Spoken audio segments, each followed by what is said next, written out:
Hello दोस्तों, आज हम पर्यावरण के कुछ इम्पॉर्टेंट क्वेश्चंस के बारे में चर्चा करने वाले हैं जो परीक्षा की दृष्टि से बहुत ही महत्वपूर्ण हैं। तो आइए देखते हैं कौन कौन से हैं वो क्वेश्चंस। पहला है, भूमिगत जल के दोहन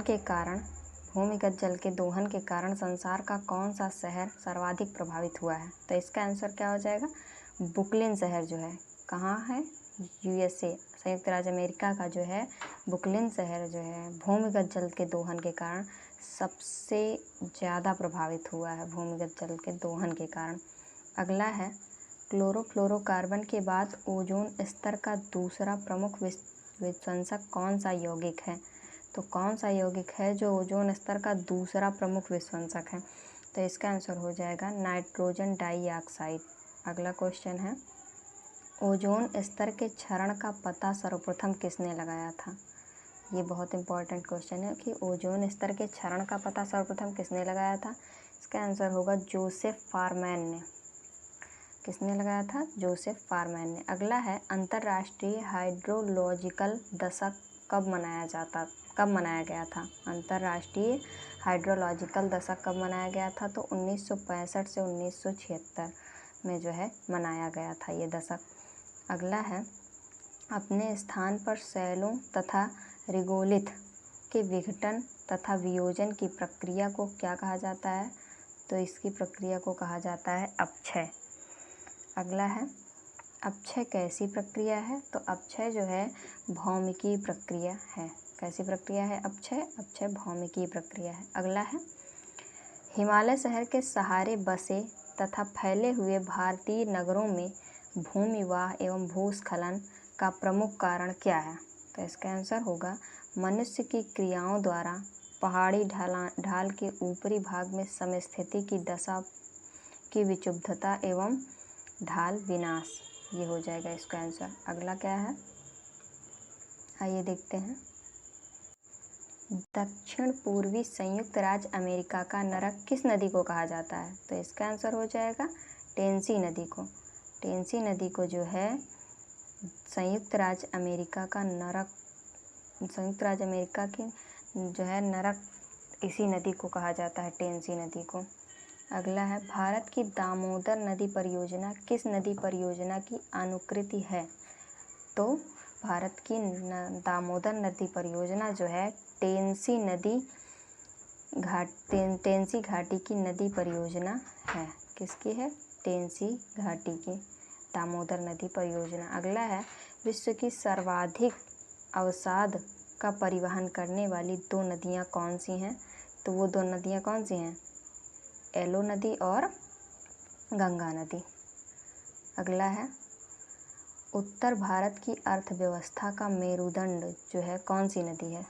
जो उत्तर भारत की अर्थव्यवस्था का मेरुदंड है वो है गंगा नदी। अगला है, मिस्र किसकी देन है। तो मिस्र जो है नील नदी की देन है। अगला है, पश्चिम बंगाल का शोक किस नदी को कहा जाता है। तो पश्चिम बंगाल का शोक दामोदर नदी को कहा जाता है। दामोदर नदी को पश्चिम बंगाल का शोक कहा जाता है। अगला है, किस नदी को बिहार का शोक उपमा प्रदान की गई है। तो जो है कोसी नदी को बिहार का शोक कहा गया है, कोसी नदी को। अगला है, धारणीय या स्थायी विकास की अवधारणा के सर्वप्रथम प्रतिपादक कौन थे। धारणीय या स्थायी विकास की अवधारणा के सर्वप्रथम प्रतिपादक ब्रटलैंड थे। कौन थे, ब्रटलैंड। अगला है, स्थायी विकास के निमित्त संयुक्त राष्ट्र का सम्मेलन कहाँ आयोजित किया गया था। तो इसका आंसर होगा जोहान्सबर्ग में। कब, 2002 में। अगला है, स्थायी विकास शब्द का पहली बार प्रयोग किसने किया। सस्टेनेबल डेवलपमेंट शब्द का प्रयोग किसने किया था। तो इसका आंसर हो जाएगा IUCN ने जो है स्थायी विकास का सर्वप्रथम प्रयोग किया था। किसने,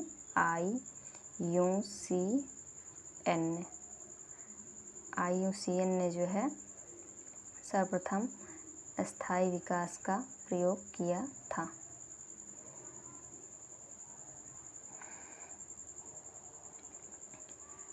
और किस रिपोर्ट में, विश्व संरक्षण रणनीति के रिपोर्ट में इन्होंने पहली बार स्थायी विकास का प्रयोग किया था, विश्व संरक्षण रणनीति के रिपोर्ट में। अगला है, द्वितीय पृथ्वी सम्मेलन की संज्ञा किस सम्मेलन को प्रदान की गई है? द्वितीय पृथ्वी सम्मेलन की संज्ञा किस सम्मेलन को प्रदान की गई है? तो जोहान्सबर्ग सम्मेलन को, जो 2002 में हुआ था।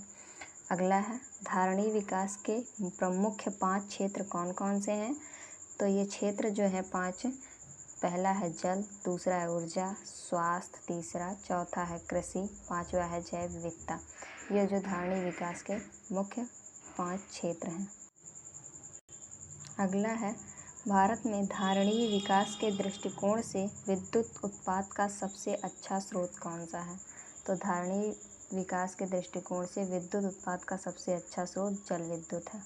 कौन सा है? जल विद्युत। अगला है धारणीय विकास किसके उपभोग के संदर्भ में अंतर पीढ़ीगत संवेदनशीलता का विषय है?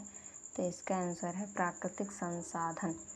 अगला है भारत में गैर परंपरागत ऊर्जा स्रोत विभाग की स्थापना कब की गई थी? तो इसका आंसर हो जाएगा 1982 में जो है की गई थी। अगला है राष्ट्रीय पर्यावरण अभियांत्रिकी शोध संस्थान कहाँ है? राष्ट्रीय पर्यावरण अभियांत्रिकी शोध संस्थान नागपुर में है। अगला है पर्यावरण सुरक्षा अधिनियम EPA को अन्य किस नाम से जाना जाता है? पर्यावरण सुरक्षा अधिनियम को अन्य किस नाम से जाना जाता है? तो इसका आंसर है छाता विधान, अम्ब्रेला लेजिस्लेशन। अगला है भारतीय नवीकरणीय ऊर्जा विकास अधिकरण की स्थापना कब की गई थी? तो इसका आंसर हो जाएगा 1987 ईस्वी में जो है भारतीय नवीकरणीय ऊर्जा विकास अधिकरण की स्थापना की गई थी। तो दोस्तों ये थे आपके इम्पॉर्टेंट क्वेश्चंस जो परीक्षा की दृष्टि से बहुत ही महत्वपूर्ण हैं। मिलते हैं नेक्स्ट वीडियो में। थैंक यू दोस्तों।